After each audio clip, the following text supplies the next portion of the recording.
तो स्वागत है आपका तैयारी पोस्टर पे। कल हमने रीजनिंग वाला पोर्शन देखा था। ठीक है। आज हम जो 6 अगस्त की स्टेनो का एग्ज़ाम था उसका जनरल अवेयरनेस का पोर्शन देखने वाले हैं। ठीक है, तो चलिए स्टार्ट करते हैं। क्वेश्चन नंबर 1 से यहाँ पे 51 है। आदित्य L1 मिशन और उसके पेलोड के बारे में दिए गए कथनों पर विचार करना है। आदित्य L1 पर शूट पेलोड के सूर्य के फोटोस्फीयर और क्रोमोस्फीयर के तापमान और रासायनिक संरचना का अध्ययन करने के लिए निकट पराबैंगनी स्पेक्ट्रम में सौर डिस्क की छवि बनाने के लिए डिजाइन किया गया है। ओके। सोलेक्स उपकरण एक उच्च रेजोल्यूशन एक्सरे स्पेक्ट्रोमीटर है जिसका उपयोग नरम एक्सरे तरंग दैर्ध्य में सौर प्लेयर्स और नीचे क्या है सक्रिय क्षेत्रों का अध्ययन करने के लिए किया जाता है।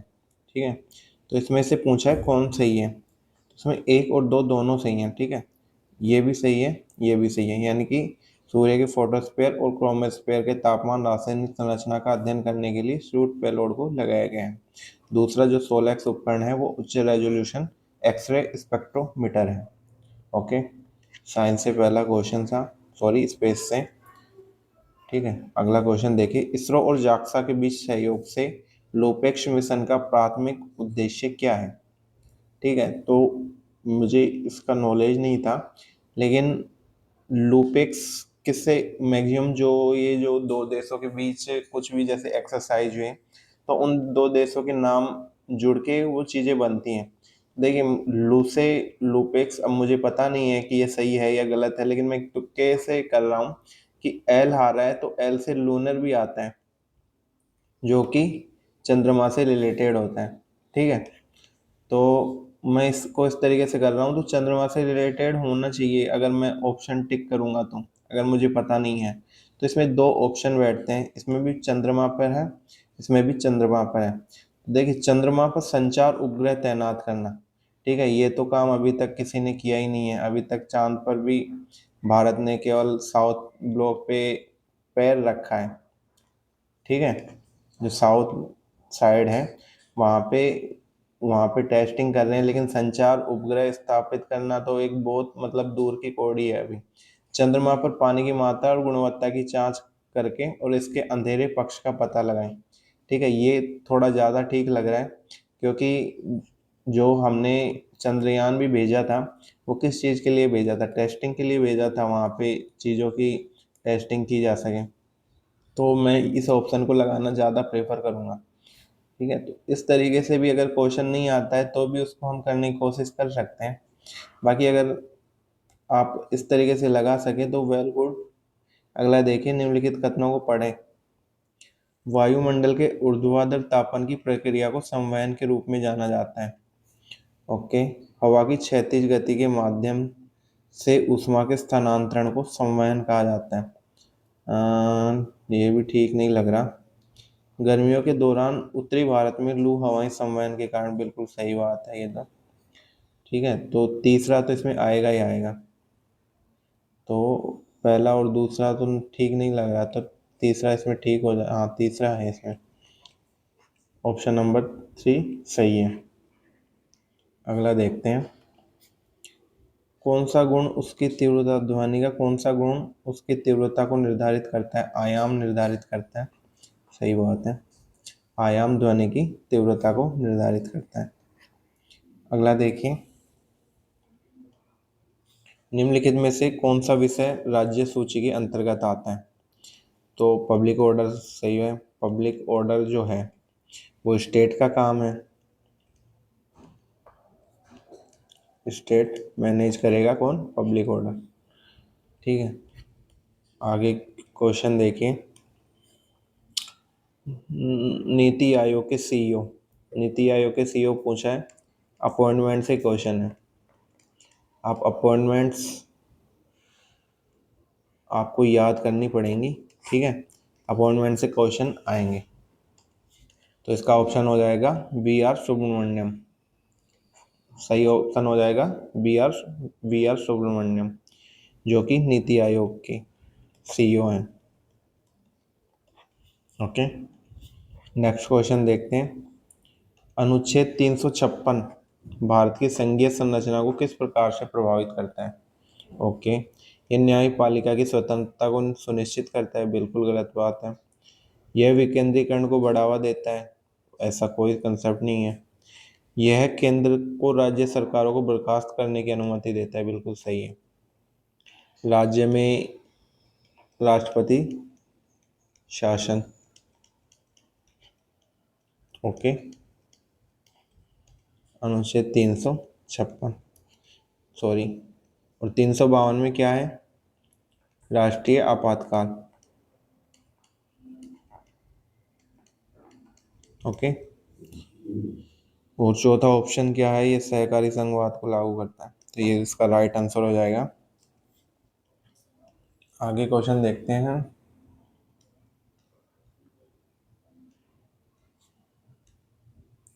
रिक्तिकाओं के संबंध में निम्नलिखित में से कौन सा सही नहीं है? ऐसे क्वेश्चन में ये जो नहीं आता है वो हमसे गलतियां कराने में काफ़ी परफेक्ट होता है, यानी इसमें 3 ऑप्शन सही होंगे, एक गलत होगा। ठीक है, तो सही ऑप्शन क्या क्या है? पशु कोशिकाओं में आमतौर पर पौधों की कोशिकाओं की तुलना में छोटी रिक्तिकाएं होती हैं, सही बात है।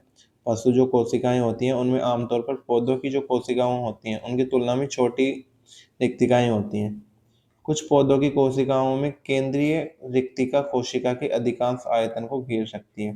ओके, रिक्तिकाएं ठोस तरल दोनों के लिए भंडारण थैलियों के रूप में काम करती हैं। अच्छा, ओके, और गलत बात क्या हो जाएगी? सामान्यतः पशु कोशिकाओं में रिक्तिकाएं पादप कोशिकाओं की तुलना में बड़ी होती हैं। ओके, तो इसका राइट आंसर हो जाएगा ये तीनों सेंटेंस सही हैं। अगला क्वेश्चन देखते हैं। इंस्पायर मानक योजना के तहत विचार प्रस्तुत करने के लिए कौन सा मंच प्रयोग प्रयोग किया जाता है?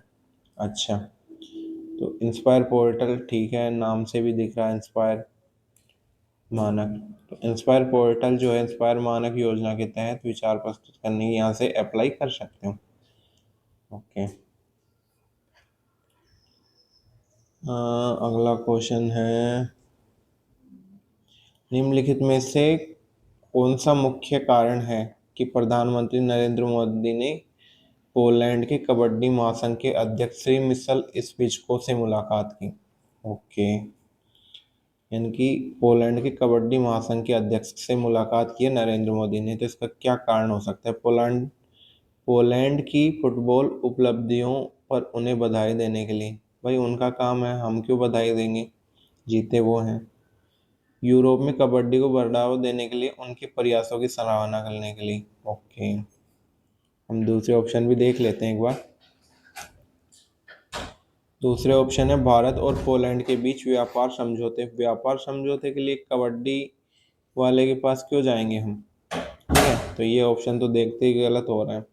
खेल के माध्यम से सैन्य सहयोग पर चर्चा करना। खेल का क्या रिलेशन आ गया भाई सैन्य सहयोग में?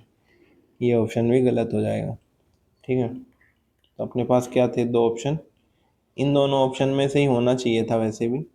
तो दूसरा ज़्यादा ठीक लग रहा है कि यूरोप में कबड्डी को बढ़ावा देने के प्रयासों की सराहना करने के लिए उनसे मिले होंगे।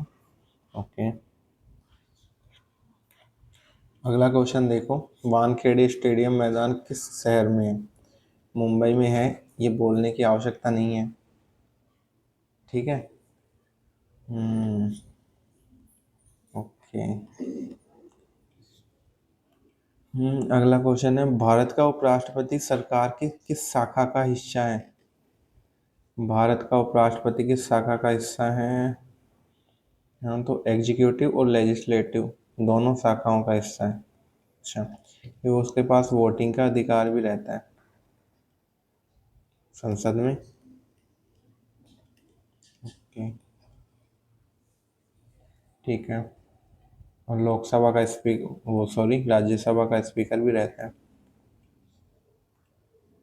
चाबहार बंदरगाह के अंतर्गत निम्नलिखित में से कौन सी विशिष्ट बंदरगाह सुविधा है जिसे भारत मुख्य रूप से विकसित और संचालित कर रहा है?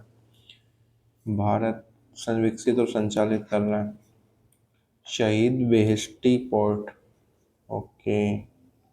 शहीद वेस्ट पोर्ट को भारत विकसित कर रहा है बंदरगाह के रूप में। अगला क्वेश्चन देखो। कथनों पर विचार करना है। बहुत सारे कथन वाले क्वेश्चंस पूछ लिए गए हैं जो कि सीजीएल में पैटर्न रिपीट हो सकता है। माधुरी पुरी बुर्च मार्च 2022 में सेबी की प्रमुख बनने वाली पहली महिला बनी। पहली महिला बनी थी तो एक तो आएगा। ठीक है, अब मैं ऑप्शन एलिमिनेट करके देखता हूँ एक कौन कौन से ऑप्शन में नहीं है, दूसरे ऑप्शन में नहीं है बस। ये दूसरा ऑप्शन तो ऐसे ही एलिमिनेट हो गया। तुहिन कांता पांडे को 28 फरवरी 2025 से 3 साल के लिए सेबी का नया प्रमुख नियुक्त किया गया। 3 साल के लिए सेबी का नया बिल्कुल सही बात है। इसमें कौन कौन सा एलिमिनेट होगा दूसरे में? दूसरा इसमें नहीं है ना पहले ऑप्शन में, तो ये दोनों ऑप्शन गलत हो गए। ओके। सऊदी अरब ने पीएम नरेंद्र मोदी को ऑर्डर ऑफ मुबारक अल कबीर, ये तो कबीर वाला तो उसका हो ही नहीं सकता सऊदी अरब का, तो ये तो नहीं होगा तीसरा। ठीक है, तीसरा किस किस ऑप्शन में नहीं है? एक चौथे में है, चौथे में एक और दो सही है और तीसरा गलत है, तो ये अपना राइट आंसर हो जाएगा। ऐसा नहीं है कि मुझे सारे क्वेश्चंस आते हैं, मैं भी केवल एक एस्पिरेंट की तौर से इन क्वेश्चंस को करने की कोशिश कर रहा हूँ। वह भारतीय बंदरगाह कौन सा है जो लो अयस्क का सबसे बड़ा निर्यातक है? तो मारमा गोवा बंदरगाह जो कि गोवा में है, सबसे बड़ा निर्यातक लौह अयस्क का बंदरगाह। ओके। अंतर्राष्ट्रीय बुकर पुरस्कार से सम्मानित पहली हिंदी पुस्तक टॉम ऑफ सेंट के लेखक का नाम क्या है? टॉम ऑफ सेंट बहुत मतलब इम्पोर्टेंट बुक है, आगे भी पूछी जा सकती है। ठीक है, तो Geetanjali Shree Tomb of Sand के लेखक हैं। ओके।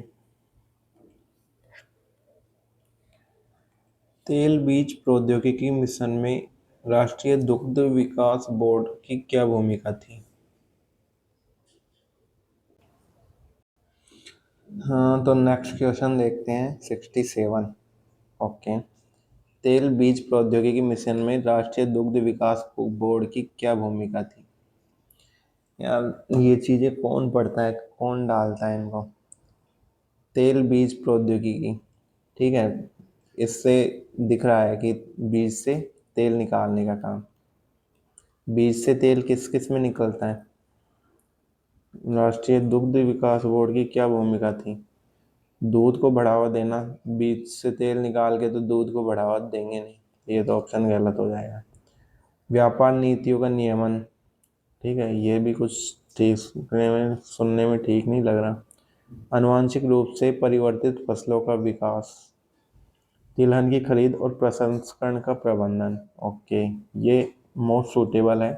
क्यों? क्योंकि एक तो बीज से तेल निकालते हैं, और बीज से तेल किस में से निकलता है? तिलहन की जो फसलें होती हैं जैसे तिल हुआ, तो तिल से तेल निकालते हैं ना अपन। ठीक है, तो क्वेश्चन से थोड़ा रिलेट करके इस तरीके के क्वेश्चन करने की कोशिश कर सकते हैं। बाकी ऐसे जो क्वेश्चन होते हैं वो पढ़ता तो कोई भी नहीं है, जिसने बेस्ट कॉमन सेंस यूज किया उसी के क्वेश्चन ठीक हो सकते हैं। ठीक है, अगला देखिए। और तिलहन के जो प्रसंस्करण होता है उसकी प्रोसेसिंग होती है बाद में, तो उसमें जो दुग्ध विकास बोर्ड है, क्योंकि जो दूध विकास बोर्ड है उसका काफ़ी ज़्यादा एक्सपीरियंस है दुग्ध उत्पादन में। ठीक है, तो उसमें वो प्रसंस्करण में प्रोसेसिंग में हेल्प कर सकता है इसकी, तो ये ऑप्शन सबसे ज़्यादा सूटेबल होना चाहिए। अगला क्वेश्चन देखते हैं।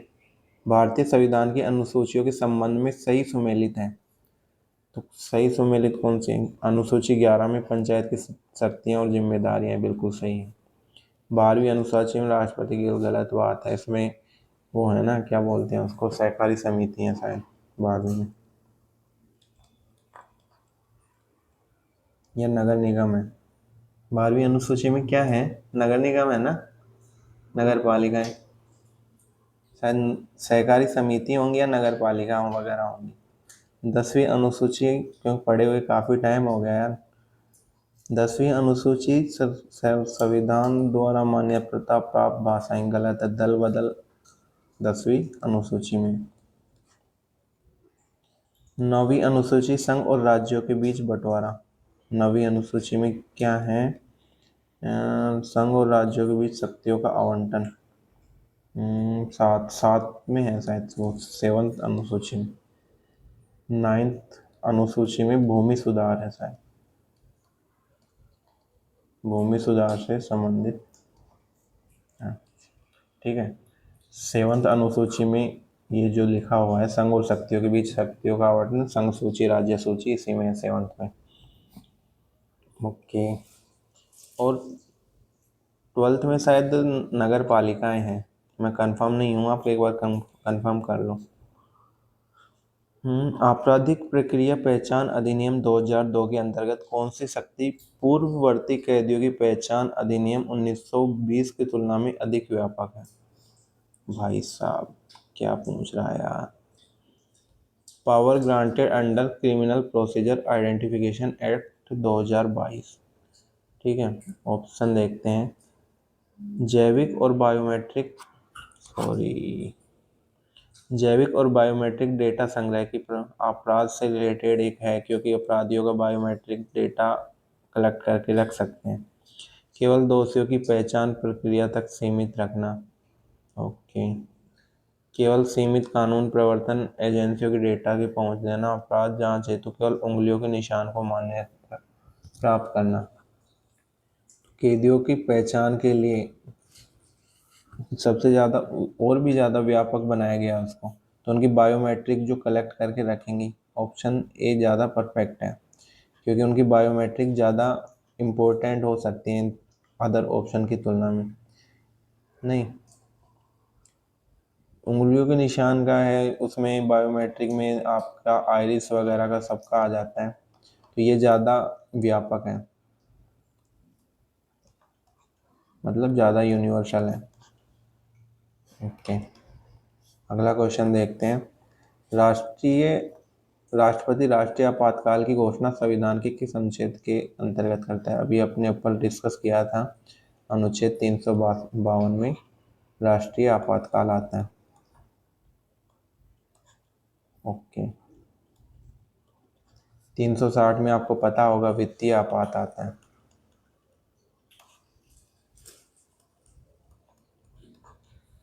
चलिए आगे देखते हैं। और 356 में जो राज्य पे राष्ट्रपति शासन लगता है।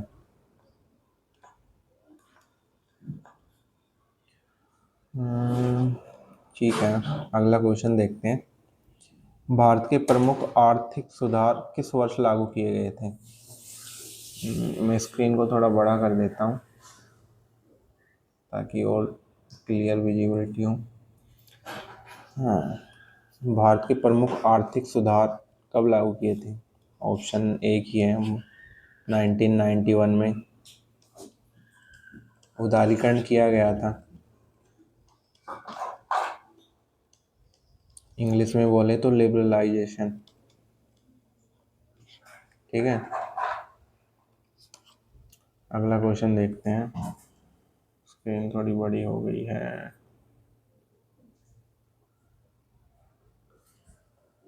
चलो अगला क्वेश्चन देखते हैं। निम्नलिखित में से कौन सी वास्तुशैली इन विशेषताओं से परिभाषित होती है? रिब्ड वॉल्ट, नुकीले मेहराब, फ्लाइंग बट्रेस और रंगीन कांच की खिड़कियाँ। रंगीन कांच की खिड़कियाँ आपने पढ़ा होगा, गौथिक वास्तुकला बिल्कुल सही है। गौथिक वास्तुकला में रंगीन कांच की खिड़कियाँ होती हैं। ओके। मुगल शैली ये तीनों नहीं होंगी। मतलब क्वेश्चन का लेवल काफ़ी अच्छा रहा है इसमें। विशिष्ट भूमि पार्सल पहचान संख्या यूएल पिन प्रणाली के संबंध में कौन सा कथन सही है? यूएल पिन जो होता है वो प्रत्येक भूमि पार्सल को एक विशिष्ट पहचान प्रदान करता है, भूमि पार्सल को। तो यहाँ पे भूमि पार्षल पहचान संख्या से अपन देख सकते हैं कि भूमि पार्षल पहचान संख्या की बात हो रही है यहाँ पे, तो उसको विशिष्ट पहचान तो प्रदान करता ही होगा, तो ये तो ऑप्शन ठीक हो जाएगा। ठीक है, अब हमको पता नहीं है, हमने पढ़ा भी नहीं होगा, ये मोस्टली लोगों ने नहीं पढ़ा होगा। तो यूएल जो पिन है, तो अब इनको अपन ऑप्शन से करने की कोशिश करेंगे अगर अपने को क्वेश्चन नहीं आता है तो।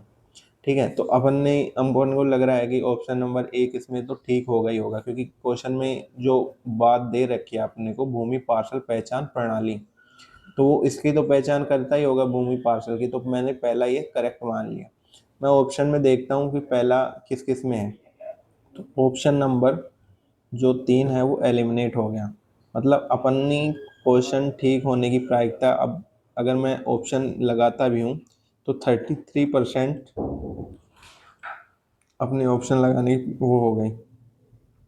दूसरा देखते हैं, ये एक 14 अंकीय पहचान संख्या है।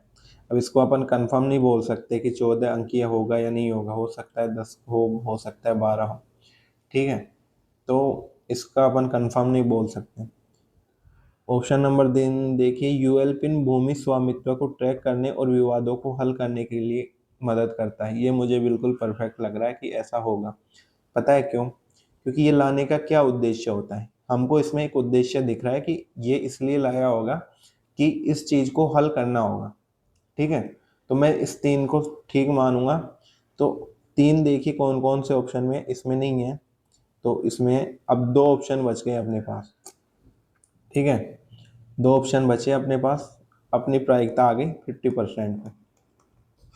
ओके, अब देखिए, यूएल पिन के लिए केवल शहरी क्षेत्रों के लिए है, ग्रामीण भूमि के लिए नहीं। ये बताओ, किसी विशिष्ट भूमि, विशिष्ट मतलब यूनिक भूमि पार्सल पहचान संख्या, मतलब ये केवल स्पेसिफिक जगह के लिए तो आएगी नहीं, होगी तो ऑल इंडिया अप्लाई होगी सब जगह। तो मैं इसको गलत मानूंगा फोर्थ को। तो फोर्थ किस में नहीं होना चाहिए, इसमें है, तो ये ऑप्शन भी गलत हो जाएगा, तो मैं इसको टिक करना ज़्यादा प्रेफर करूंगा अदर ऑप्शन की तुलना में। मैं यहाँ पे बताने में टाइम लग रहा है, लेकिन वहाँ पे सोचने में इतना टाइम नहीं लगेगा। ओके।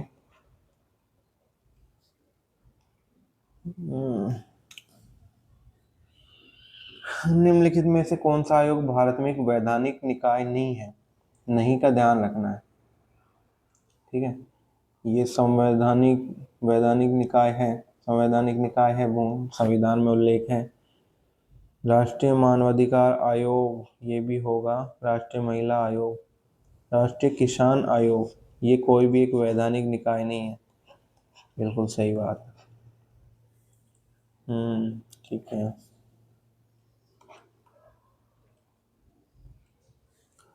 1991 के आर्थिक सुधार, ये देखो, आपको एक क्वेश्चन का आंसर यहाँ पे मिल गया है ना, क्योंकि अपन ने पिछले में देखा था कि लिबरलाइजेशन कब हुआ था, उदारीकरण ऐसा कुछ था, के बाद भारत के कृषि क्षेत्र में गिरावट का मुख्य कारण क्या था? लिबरलाइजेशन के बाद क्या है?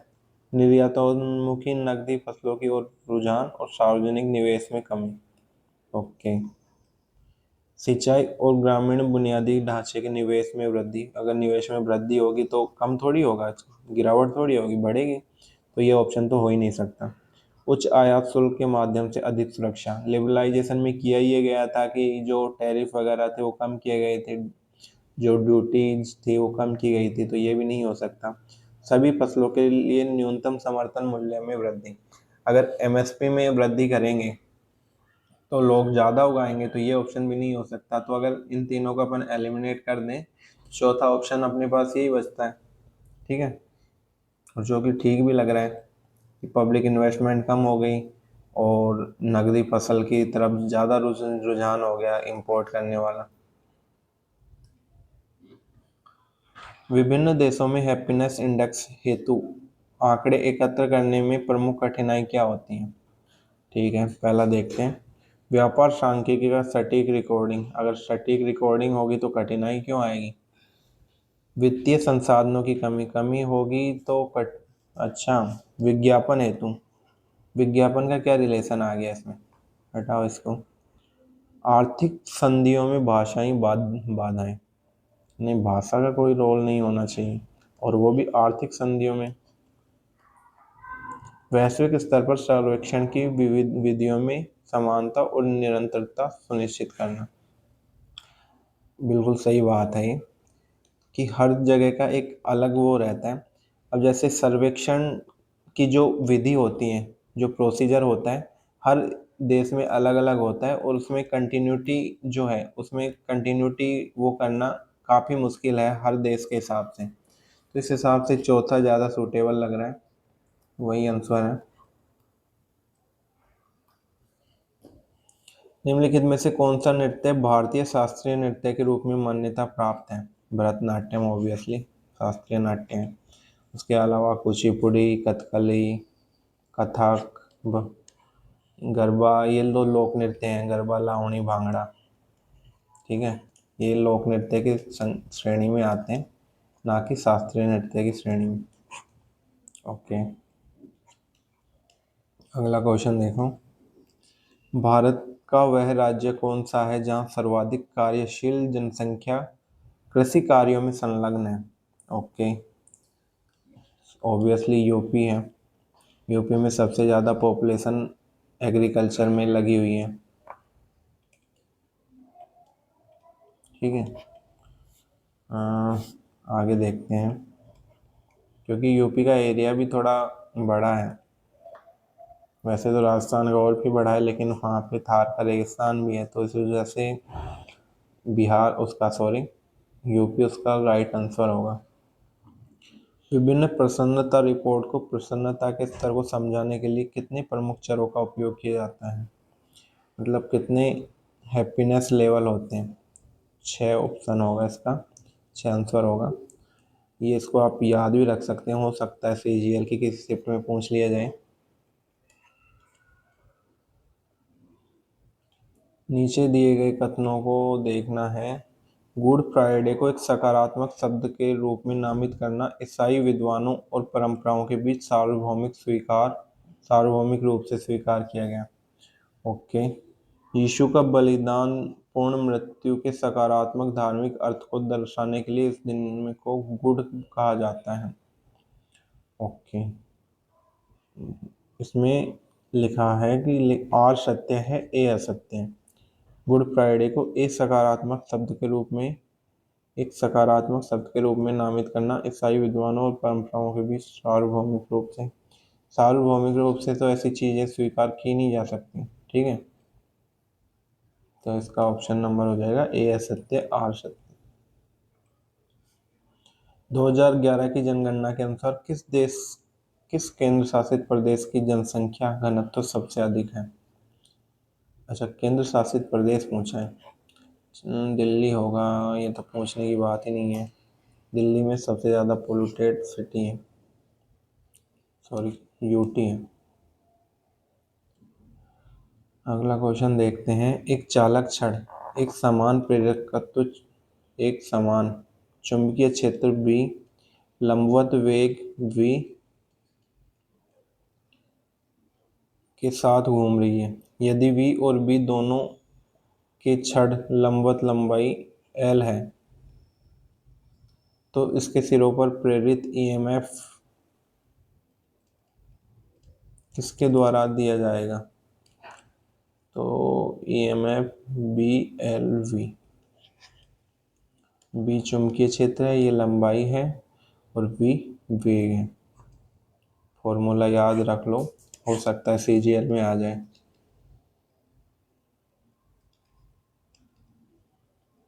EMF is equals to BLV। अगला क्वेश्चन देखो। बिम्स्टेक मुक्त व्यापार क्षेत्र का प्रमुख उद्देश्य क्या है? ओके, व्यापार बाधाओं को कम करके आर्थिक सहयोग को प्रेरित करना। बिल्कुल सही बात है। बिम्स्टेक देशों के लिए साझा मुद्रा की स्थापना करना। भाई ट्रम्प ऐसे से कर दिया। वैश्विक व्यापार नीतियों का विनियमन करने के उद्देश्य से वैश्विक व्यापार नीतियों का विनियमन करने के उद्देश्य से नहीं, ये भी गलत होगा ना। सांस्कृतिक आदान प्रदान को बढ़ावा देने के उद्देश्य से, ये भी हो सकता है, लेकिन इसका ज़्यादा जो मोस्टली राइट आंसर होगा वो यही होगा, व्यापार बाधाओं को कम करने के लिए, क्योंकि कोई भी जो मुक्त व्यापार क्षेत्र वो किया जाता है वो व्यापार को बढ़ावा देने के लिए ऑप्शन में क्वेश्चन में दिख रहा है। तो ऑप्शन नंबर 1 इसका सही आंसर हो जाएगा। कौन सा भारतीय अंतरिक्ष मिशन एकल प्रक्षेपण में 104 उपग्रहों को सफलतापूर्वक लॉन्च करने के लिए जाना जाता है? इम्पोर्टेंट क्वेश्चन है। स्पेस से काफ़ी क्वेश्चन पूछ लिए गए हैं इसमें, अभी तक शायद 3 से 4 क्वेश्चन आ चुके हैं। PSLV C-37, इसको 104 उपग्रह इसके साथ छोड़े गए थे। इसके अलावा जो है, चंद्रयान 2 है, तो इनको कौन से उसके द्वारा छोड़ा गया, बाकी और भी 1-2 रॉकेट हैं उनको याद करके रखना है। ड्यूस शब्द किस खेल से संबंधित है? ओके, स्टैटिक से क्वेश्चन है। ड्यूस शब्द किस खेल से संबंधित है? तो टेनिस खेल से संबंधित है ड्यूस। याद करने पड़ेंगे आपको वर्ड्स। SC/ST समुदायों के बीच उद्यमशीलता को बढ़ावा देने के लिए कौन सी योजना शुरू की गई है? ठीक है, SC/ST के लिए ये आपको पता होना चाहिए। स्टैंड अप इंडिया जो थी, ठीक है, वो SC/ST के लोगों के लिए थी कि उनको स्किल सिखाई जाए और उनको एंटरप्रेन्योरशिप की तरफ बढ़ावा दिया जाए। ओके, अगला क्वेश्चन देखो। ये पिछला क्वेश्चन ध्यान रखना, स्टैंड अप इंडिया, क्या स्टैंड अप इंडिया किसके लिए है? SC/ST लोगों के लिए, SC/ST लोगों के लिए जो एंटरप्रेन्योरशिप है उसको बढ़ावा देने के लिए। ठीक है, आगे भी पूछा जा सकता है ये as it is. Law of demand, demand and price move in opposite direction when income increase. थोड़ा हिंदी में देख लेते हैं, दिख रहा होगा आपको। मांग का नियम क्या आता है? आय बढ़ने पर मांग, कीमत विपरीत दिशाओं में चलती है। परिवर्तनशीलता का नियम, परिवर्तनशील अनुपात का नियम, घटते सीमांत उत्पाद का नियम। सीमांत ये इससे रिलेटेड होना चाहिए क्योंकि सीमांत उत्पाद शुरू हो गया। मांग का नियम, आय बढ़ने पर मांग और कीमत विपरीत दिशाओं में चलती है, ये इससे रिलेटेड होना चाहिए। और परिवर्तनशीलता एक निश्चित में बढ़ती हुई आगत सीमांत उत्पाद में गिरावट लाती है। आगत सीमांत उत्पाद में पर बढ़ती हुई, परिवर्तन हो रहा है बढ़ती हुई, तो ये होना चाहिए। ठीक है, एक मिनट देखते हैं क्या होता है आंसर। ए को 2 से बिल्कुल सही था। बी को 3 से, बिल्कुल अपन ने जो तुक्का लगाया था वो बिल्कुल सही लगाया। अब मेरे को इतना इसका पता नहीं था, लेकिन इनसे देख के पता लग रहा था कि मांग का नियम क्या होगा। आय बढ़ने पर मांग और कीमत विपरीत दिशाओं में चलती है। ठीक है, घटते सीमांत उत्पाद का नियम क्या होगा? सीमांत उत्पाद में उपयोग के साथ बढ़ता है फिर गिरता है। परिवर्तन नाम से बताया कि चीज़ों में मतलब बढ़ती हुई आगत सिद्धांत, परिवर्तन चेंज हो रहा होगा, बढ़ रही है तो चेंज हो रहा है, तो ऑप्शन नंबर डी आपका राइट आंसर हो जाएगा।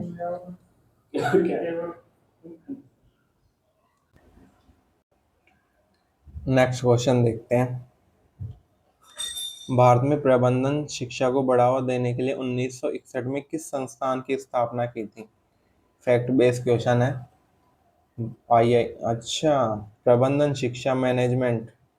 ओके, मैनेजमेंट से दिख रहा है एक ही ऑप्शन है। IIM की स्थापना की थी मैनेजमेंट एजुकेशन को बढ़ावा देने के लिए, क्योंकि IIT तो बीटेक वगैरह के लिए है। ठीक है, UGC जो कॉलेज के लेवल की एग्ज़ाम होती है ग्रेजुएशन, उसके लिए है। और राष्ट्रीय उत्पादकता परिषद का मुझे इतना पता नहीं है, बाकी IIM इसका सही आंसर होगा, क्वेश्चन देख के पता लग रहा है। ओके, अगला क्वेश्चन देखते हैं। कौन सी अनुसूची विधायकों को दल बदल कानून में मैंने बताया था 10th 10वीं अनुसूची। ठीक है। अगला क्वेश्चन है, श्वेत रक्त कोशिकाओं के लिए वैज्ञानिक शब्द क्या है? ल्यूकोसाइट, बिल्कुल सही है। इतने बेसिक फैक्ट्स आपको पता होना चाहिए, अब इनमें तुक्का लगने का तो क्या ही है, क्या तुक्का लगाओ। अगला क्वेश्चन है, कौन सा बल ग्रहों, तारों और आकाशगंगाओं की गति को नियंत्रित करता है? तो हाँ, गुरुत्वाकर्षण बल करेगा, दो पिंडों के बीच लगने वाला। ठीक है। पिंड को, जैसे दो मास के बीच लगने वाला जो बल होता है, फोर्स होता है, वो कौन सा होता है? Gravitational force. ठीक है, तो ये सारे मास ही हैं एक तरीके से, जो प्लेनेट वगैरह हैं। ठीक है, तो ऑप्शन नंबर 2 इसमें से ठीक हो जाएगा। अगला क्वेश्चन देखते हैं, डिजिटल व्यक्तिगत डेटा संरक्षण नियम 2023 के अंतर्गत कौन सा सिद्धांत यह सुनिश्चित करता है कि डेटा संग्रहण से पूर्व व्यक्ति की स्पष्ट सहमति आवश्यक है? ओके, कौन सा सिद्धांत? Purpose limitation, okay, storage reduction, compliance, data localisation. इसका तो कोई रिलेशन ही नहीं है। नहीं, डेटा संग्रहण में व्यक्ति की सहमति के लिए, सूचना और पसंद आधारित ढांचा, बिल्कुल सही है। किसी की सहमति के लिए चॉइस जो वर्ड है, इससे अपने को पता लग रहा है कि आदमी की चॉइस होगी तो सहमति देगा, नहीं होगी तो नहीं देगा। तो ये मेरा मोस्ट परफेक्ट आंसर हो जाएगा। ठीक है।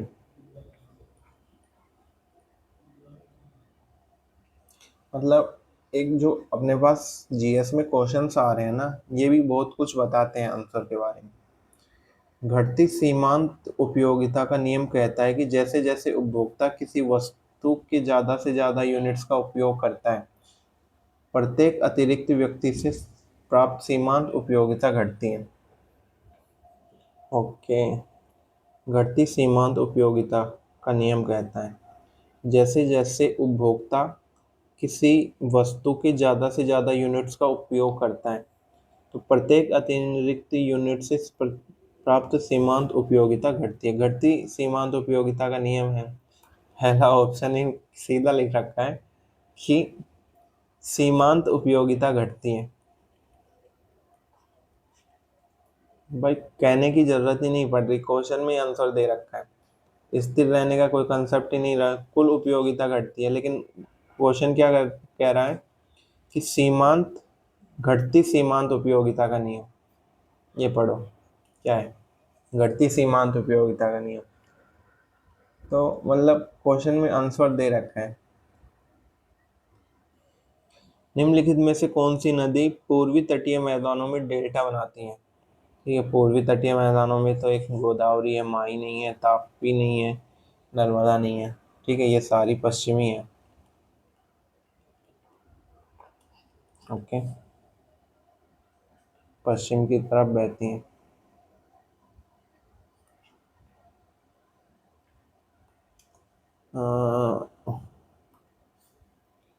सोहर, पहाड़ियों की चोटियों पर लड़के लड़कियों द्वारा गाए गए प्रेम गीत गूंज उठे। छकरी, जन्म उत्सव के दौरान गाया जाने वाला वह गीत सांस्कृतिक मिश्रण को दर्शाता है। लेमन, वर्षा ऋतु में रात भर गाए गए महिला गीत, अर्धवृत्ताकार नृत्य। कजरी, रबाब, सारंगी, तुम्बक नारी के साथ कश्मीरी समूह गीत। ये इसका तो कुछ कंसेप्ट समझ नहीं आ रहा। कजरी कुछ सुना सुना लग रहा है। लेमन, छकरी, सोहर। सोहर जो है ये महिलाओं द्वारा गाने वाला गीत लग रहा है, तो मैं इसको ऑप्शन नंबर 3 से कनेक्ट करने की कोशिश करूँगा। ऑप्शन नंबर 3 है क्या? नहीं, ये अपना तो बात गलत है, लेकिन मैंने इसको इससे करने की कोशिश की। मैं एक तुक्के से देख रहा हूँ किस तरीके से मैं कर सकता हूँ इसको। जो कजरी है, जन्म के उत्सव यार ये नहीं बैठ पा रहा। चलो इसको अपन आंसर से ही देख लेते हैं क्या है। एक को टू से मिला रखा है, यानी कि जो सोहर होता है वो जन्म उत्सव के दौरान गाए जाने वाला गीत सांस्कृतिक सम्मिश्रण से दर्शाता है। अब एग्जाम में क्वेश्चन आता तो मैं ऑब्वियसली इसको छोड़ देता। बी को चार से मिला रखा है।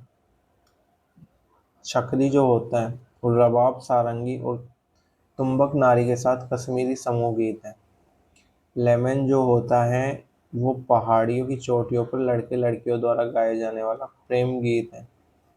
ओके, और जो कजरी है वो वर्षा ऋतु में गाए गए महिला गीत अर्धवृत्ताकार नृत्य इसमें करती है। ओके, इसको याद रख लो, सीजीएल में भी आ सकता है। हम्म, निम्नलिखित में से कौन सी नदी भारत के प्रायद्वीपीय पठार से उद्गम नहीं लेती? ठीक है, प्रायद्वीपीय पठार जो है इससे उद्गम नहीं लेती हैं। ऑप्शन देखते हैं क्या क्या है। अरे यार, ऑप्शन दिख रहा है, गंगा है, गंगा हिमालय से निकलती है, तो प्रायद्वीपीय तीनों नदी जो है प्रायद्वीपीय नदी है ना। ये गंगा हिमालय से निकलती है, गंगोत्री हिमनद से। तराइन के प्रथम युद्ध में मोहम्मद गोरी को पराजित करने वाले राजपूत शासक, सिंपल क्वेश्चन है, Prithviraj Chauhan. Fact based question है, इसमें तुक्का कुछ नहीं कर सकता। जो तुक्का है वो सेंटेंस बेस्ड क्वेश्चन में काम कर सकता है। किस मुगल सम्राट ने मराठाओं के विरुद्ध दक्कन अभियान चलाया, उस क्षेत्र में लंबा समय बिताया? ओबियसली औरंगजेब होगा। औरंगजेब ने दक्कन अभियान चलाया था। मौर्य साम्राज्य की स्थापना किस शासक ने की? चंद्रगुप्त मौर्य ने की थी। ये जो क्वेश्चन है, अगर आप ये गलत कर रहे हैं ना तो यहाँ पे आप सबसे ज़्यादा पीछे होंगे। बाकी जो सेंटेंस वाले क्वेश्चन मैं आपको बता रहा था वो आपके लिए एज का काम करेंगे, ठीक है, लेकिन ये जो बेसिक क्वेश्चन है ये तो आपको आने चाहिए। लास्ट क्वेश्चन है नंबर 100। कृषि क्षेत्र से उद्योग और सेवा क्षेत्र की ओर श्रमिकों के स्थानांतरण की प्रक्रिया को क्या कहते हैं? ऑक्यूपेशनल डाइवर्सिफिकेशन, आजीविका का विविधीकरण। क्षेत्र से उद्योग और सेवा क्षेत्र की ओर श्रमिकों के स्थानांतरण। हम्म, हम्म, सेवा, अर्बनाइजेशन, ये थोड़ा कंफ्यूजिंग क्वेश्चन है क्योंकि इसको तुक्के से करने को कर सकते हैं, लेकिन ये तुक्के से आप करोगे तो ये गलत होने का चांस 90% रहेगा, क्योंकि इसमें एक जैसे आंसर है। कि उद्योगों की ओर जा रहे हैं तो औद्योगिकीकरण हो सकता है, ऐसा अपने दिमाग में आएगा, ठीक है। अर्बनाइजेशन, शहरों की ओर, उद्योग और सेवा क्षेत्र की ओर अगर जाएंगे, लेकिन लेकिन लेकिन इसमें एक कंसेप्ट है, देखो ध्यान से पढ़ो क्वेश्चन को। कृषि क्षेत्र से उद्योग और सेवा क्षेत्र की ओर, सही बोल रहे हैं। आप अपना धंधा चेंज कर लो। पहले क्या करते थे, कृषि करते थे, अब क्या करोगे, अब आप उद्योग या फिर किसी सर्विस सेक्टर में काम करोगे, ठीक है, तो आपका धंधा चेंज हो गया।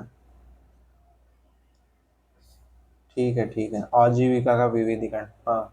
और एक बार क्वेश्चन को एक तरीके से अच्छे से पढ़ो, ठीक है, आपको क्वेश्चन बहुत कुछ बोलेगा अपने आंसर के बारे में, ठीक है। तो शहरीकरण, औद्योगिकरण और इसका कोई रिलेशन नहीं रहा। ओके ओके, अच्छा क्वेश्चन था ये भी। चलो ये हुआ अपना जीके का पोर्शन, चलते हैं, विदा लेते हैं आपसे, धन्यवाद।